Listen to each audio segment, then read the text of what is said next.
is probably shit, so I apologize. But I was going to record because I think I was on to something. Like, I was just kind of talking to myself as I do, as I tend to do at times. And I was like just thinking and just kind of yapping and talking about shit. But I was thinking about, like, honestly, I'm gonna really start from the very beginning of how this whole thing went down. I used to talk to this guy, right?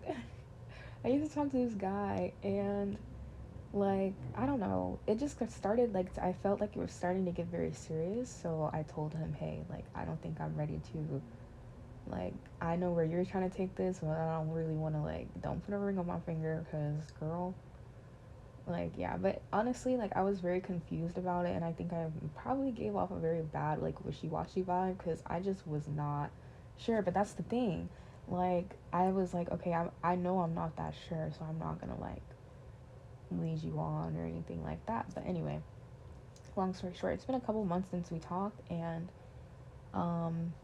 me happened to spark shit back up again.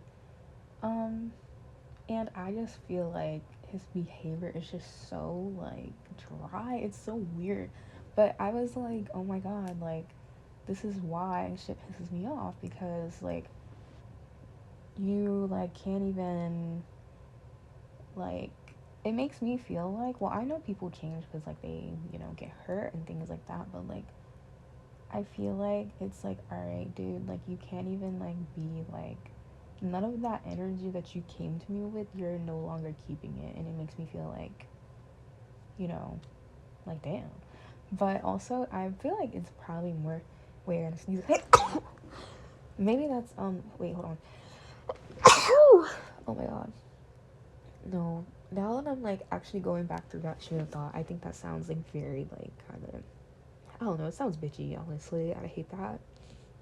So I'm about to reframe everything. Hold on. But that is, like, a true happening and true, like, instance, right? But anyway, to the point of what I was trying to say is it started making me really, because I've always been, like, very curious about how male energy works, because it is very, very different from women's or female energy. Um, and I was trying to also, like, try to come up with, like, a non-sexist way to frame this, because I definitely think, like, there are a lot of biases when it comes to women and things like that, but I'm just gonna say how I experience it. But I am aware that, like, not every woman is, like, emotional in quotes, because I don't mean it in, like, that manner. I mean it in kind of a different way. That maybe I shouldn't frame it or use a different word, but I will. We'll get to it. But I was kind of tossing up the situation in the air about, like, what was going on with me and this guy. We'll call him Charlie. Um, so, yeah, I was just thinking, like, I wonder what it is that really makes, like, guys act like that, like, after you tell them no, or, like, I don't know, like, not reject or, like, something, but yeah, like, what is it that, like, makes it just that they, like, just completely, like, switch up energy, like, can't even, like, be chill anymore, or even get angry, like, after, like, or, like, just in an instant just get very angry and, like, flip. It's like, hello, like, you were literally just, like, calling me beautiful, so what the fuck is going on? But I got to, like, the thing of, like, I really think what it is like, I think male energy is very much egoistic. Like, I think that's what the difference is, and that's, it kind of also made me realize, like, I don't think I've really ever truly understood that male energy is very, very, very, it's not even, like, different as in, like, because they kind of do exist on the same plane, but it's just, like, they're just two sides of a different, you know what I'm trying to say, two sides of one coin. But two very different sides. It's, like, very, very different. Like, there is really not much correlation between the two. There is, like, they interlock, but they're very different strands of, like, I want to say DNA, but, like, just pretend it's, like, energetic DNA, you know? But I also think male and female energy is not attached to, like, gender or your biological sex. I think it's more of, like, your gender, or what like kind of gender you like feel, or even if you don't feel like very connected to like any gender, or you don't really like want to emphasize that in your life, you're just kind of like an existing human, which is definitely valid. I think if you kind of look at like male and female energies, like in terms of like yin and yang, or like what's like the other, or positive and a negative, except like lose the connotation around those two words. I don't know if those are like good ones to use. I think the best way to describe it is honestly like yin and yang energy. It's not really very much attached to like the gender roles and things like that of each one, except it kind of is like, but not in that like weird like patriarchal like way. I'm just trying to say it as like I see it expressed. But um yeah, I definitely think that the yin and yang, or male and female energy, is like they definitely show up differently in people. I feel like both everyone has some. I think there's just one that people choose to run with, or like even a bit good balance of like both, you know.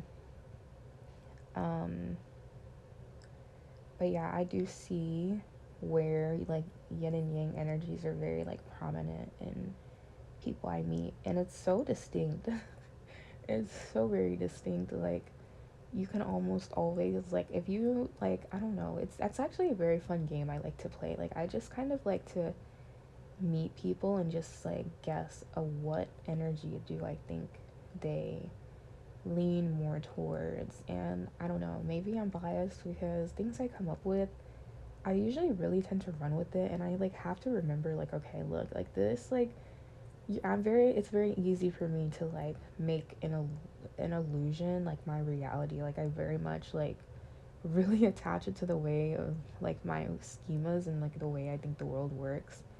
But I have to remember like there are also like just more like valid things that exist in the world, and you know, like facts and stuff. So like I have to remember like take everything that I have to tell myself take that with a grain of salt, because I tend to really actually take shit very very far once I like start to believe it, or like start to like see it.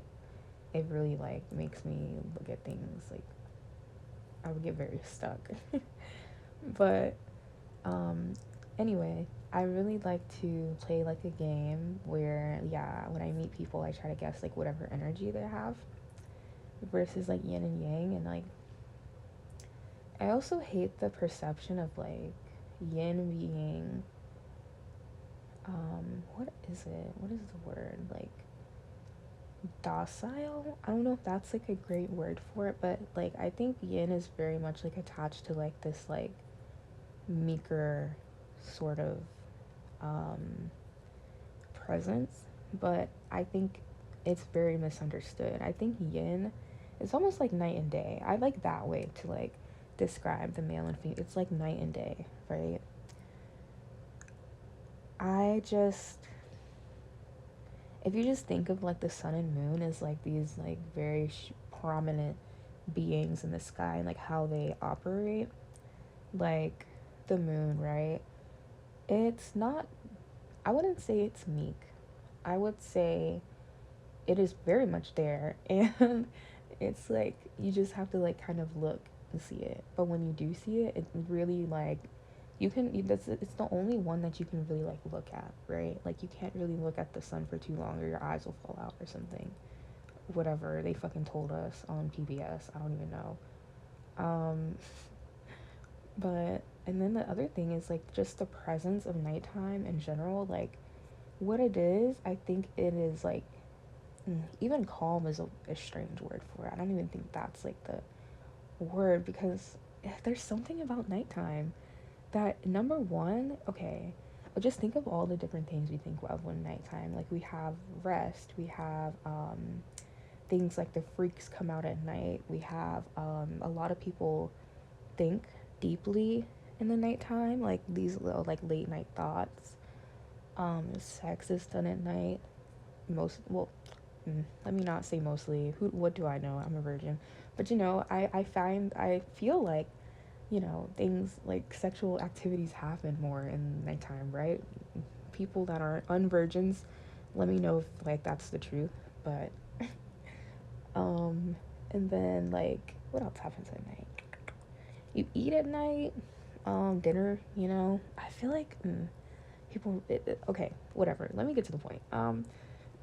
The thing that I think, like, why do we feel so comfortable doing these things at night? I think there's like a just like heightened emotionality.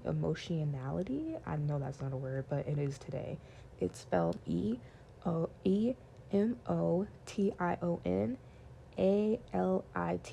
That's how you spell that. There's a very deep emotionality emotionality within the nighttime, and it's really raw, it's really bare. I think even like the saying like the freaks come out at night. Why do the freaks feel so uncomfortable? Because it's dark. It's just a very like easy time to really like bring out the raw inners of who you are. And that's a very important energy to have, right?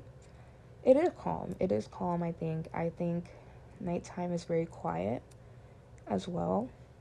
But again, like I don't really mean this in like that like meek connotation. I just want to like say like what I think it is, um but like an equal respect.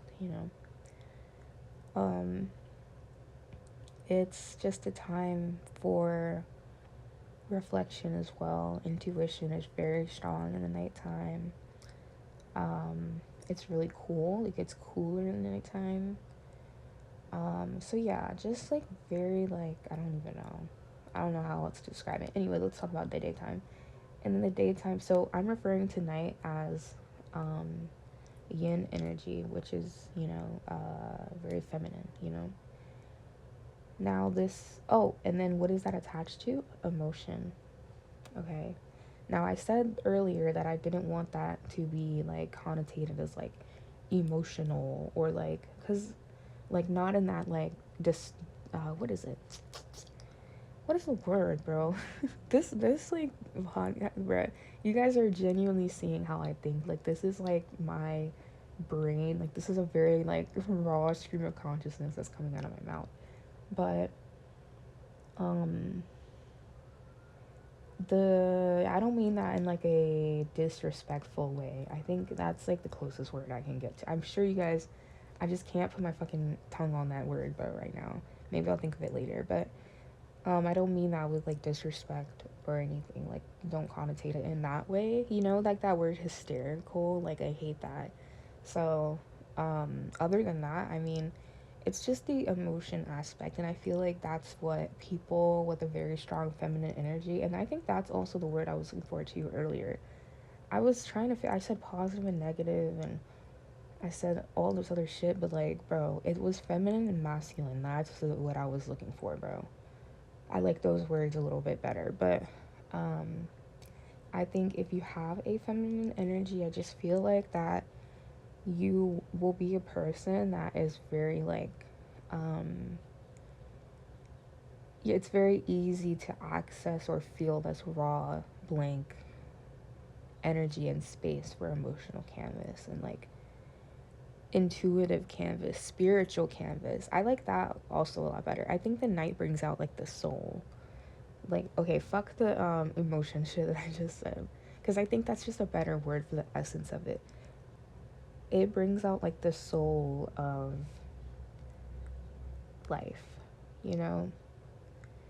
Okay, and then I'm gonna leave it there because I'm gonna keep rambling, but trying to find a fucking word. But let's talk about the day. The day, what do we do? Day is very active. It's very, very much like, and I think that's really, okay, shut the fuck up about that. Okay, whatever. Um, um, it's very active. Like, it's very like, enticing. It's very extra. It's very extra. Like it's just very exuberant. exciting. You know, it's very out there. It's very um I think it's just shown in the way that we really live our life. When it's daytime, like waking up, like even just the waking up, like the, you know, like that first breath, that first like marathon sprint. I don't really like that analogy. I don't know why I said it. I feel like it just doesn't apply. And then just the energy of the day. That's like really like the best way I can explain it. But I feel like that is very like masculine as well. And the what I think encompasses male energy, which is why I told the story earlier and why I broke down all of these weird subsets that I didn't even realize I was going to get into. All I wanted to say was this. I think I really put my finger on what makes the male energy so different, and I think it derives out of ego. If you just look at all the things that men like to do, and then now I'm going to talk about like kind of the gender norms and things like that, but also like not in a disrespectful way. I'm just trying to make a fucking like correlation here.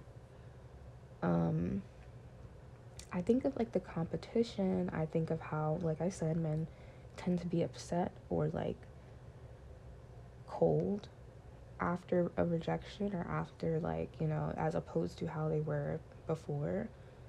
I think of how the fighting. This is why men fight, bro. And then um just like the, even just the patriarchal like dominance that they like to exude. um and just that whole concept and framework. And also, I'm gonna say too, this is not all men, you know. I don't think everyone is like this. And like I said, it's because like I think there's also planes to like spectrums to each, you know, masculine versus feminine. There's always like a spectrum of each, and this can range. And like I said, like this is not only men. And I know with the examples I used, it was applied to men, but I do think like that masculine and feminine energy can really like align or like happen in various genders in various ways. Honestly, like if you come across a competitive person or like a spirited person, I would say that's probably an indication of some masculine energy in there. Think about like the people that you feel like you like just stepped onto like a porch in the evening, and they gave you like a warm glass of like tea, and it's like you can smell the night air and that misty dewy raindrops on the ground. You can hear the birds kind of crittering around. You can hear grasshoppers and frogs, and you can also hear yourself think. You know, like think about the people that kind of bring that energy to you when you see them. And then think about the people that like put a pep in your step, or like, I don't know, make your eyes shine a little brighter, and so much that you kind of may have to squint a little bit. People that like you're ready to talk to suddenly. Like, you know, very much like, oh, you know, um, the encouraging people, the ones that, I don't even know, you could be walking, but then when they're around, like you feel like you're kind of like going up some stairs, but you're not getting tired. Like that's just kind of that like upward, like active motion. That's probably your more like masculine energies. But this is what I'm saying about the ego, and this is what I'm saying about like where it can kind of get difficult to, you know, I just think the issues that we have with men, really, that's because they act in this egoistic way. And but it's not healthy. You know, I think sometimes because women have like this access to like emotional planes and things like that, I feel like sometimes like if you have a good balance of energy, I think this masculine energy can be very healthy. But in men, I think it's been taught, and like it's been like they've been churned out to really like have a fucked up expression of the ego. And I think that's why we have all these problems, like the aggression, the violence, and like things like that. It's because someone like hurt their pride. And it's almost like very similar to women as well. Women have ego things too, or the female energy can have ego things too. I'm making myself confused with trying to like keep all this together. I just am very like sorry. I know I keep saying it, and this is the last time I'm gonna say this. Honestly, I think I'm closing this out because my voice is hurting from talking.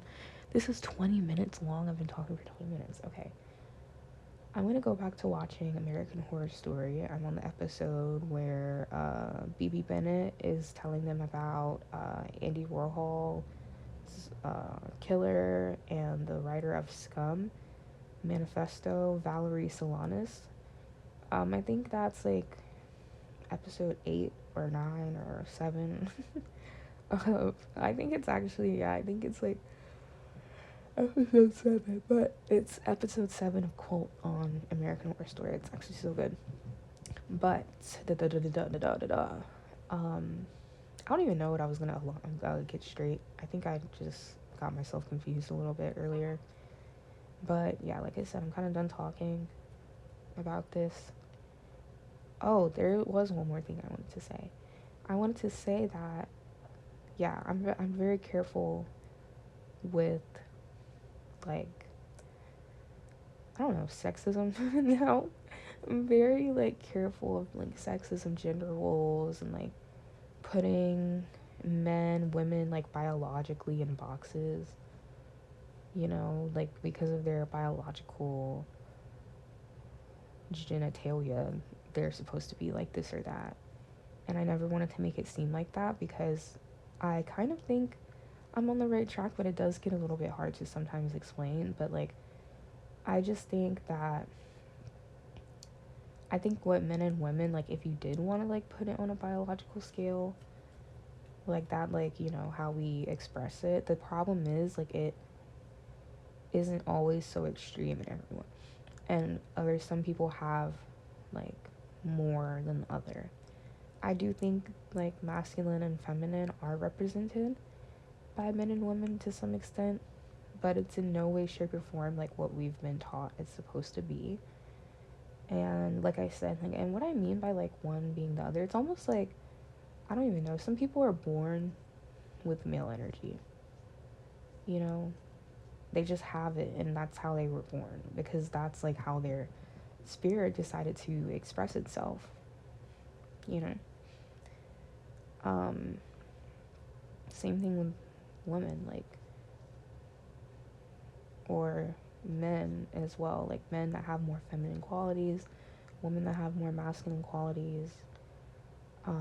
But I just think it's like it gets confusing out in the world because we've been taught that it's supposed to be one or the other, like, instead of like really seeing someone for who they are, you know. And that's what I mean about like these like night and day energies, like how do you feel around that person, because then you'll start to see, and this is kind of how I guess what energy is maybe more like prominent, yin or yang, you know.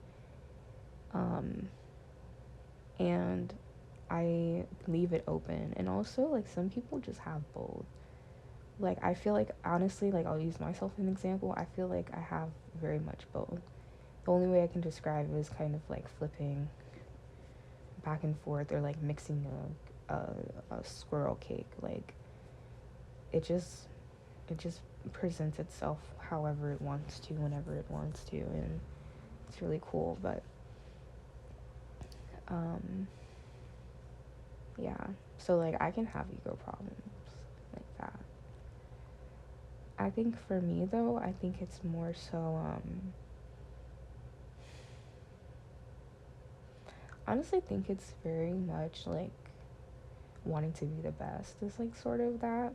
And that's, I think, where a lot of my insecurities come from. It's very, for some reason, difficult for me to let someone like stand next to me or like share the spotlight in that way, because it's just like I feel the need to like be recognized for shit that I do at every second and every turn.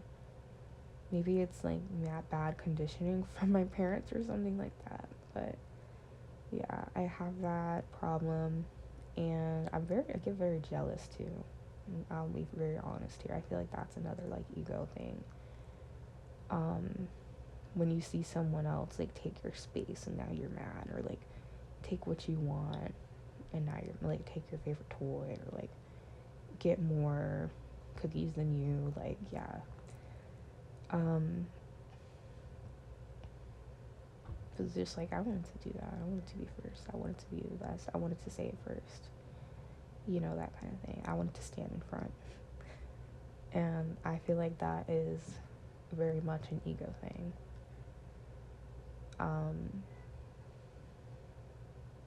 But I think that's because that ego and that masculine energy there, it wants to shine like the sun, bro. And that's why, like, I also think guys don't get attached to things like emotionally, or some guys don't, because they just are looking for something to feed their ego. And it's different. It's really different for women because we have that emotional expanse there, and like I said, it's stronger in others. And I think some guys have just been taught that to let their emotional plane lie dormant, same way that women have been taught to make their ego lay dormant. This becomes with like the kind of like conformity and obedience and like submissiveness, I think, that women are taught. That's where like it's a damper, it's a block on that ego plane. It's like you're not supposed to shine, even though that's in everyone, you know. And then like, who are you, you know? And I think that's where, you know what I'm saying? I don't know if this makes sense, but and then like, you know, people with more feminine energy, or no, that like masculine energy, that ego is just like, it's like, damn, like I have no problem bouncing to one or the other. I have no problem like not really taking off my dampener, because I'm just looking for something to feed that ego to make me feel big for a while, you know. Same thing with women or men. Yeah, men are also told like, hey, don't cry, and like, you know, stuff like that. That's where that like emotional plane gets blocked off. But yeah, that was the last thing I was gonna say. Not sexist. This is not meant in a sexist way at all. I'm gonna say that now. I don't care what you say. And if I am sounding a little crazy, just let me know, bruh. I will literally listen, because I feel like there might be some flaws in my theory, but I am still going to say it because it's a good starting point. So yeah, if you would recommend any other ways to reframe what I just said, but like, because I kind of hear it. I kind of hear how it can be a little weird. Just let me know. I'm very open, and probably just not educated enough to really be talking about this anyway. I mean, what am I saying? Like, I think I know what I'm talking about, but I'm saying, like, I know there's a better way to have sex. If you guys will hopefully get the point. Yes, thank you so much for listening to the podcast. I'll get a mic one day, and yes, I'm about to go watch fucking American Horror Story and eat some Takis. So goodbye.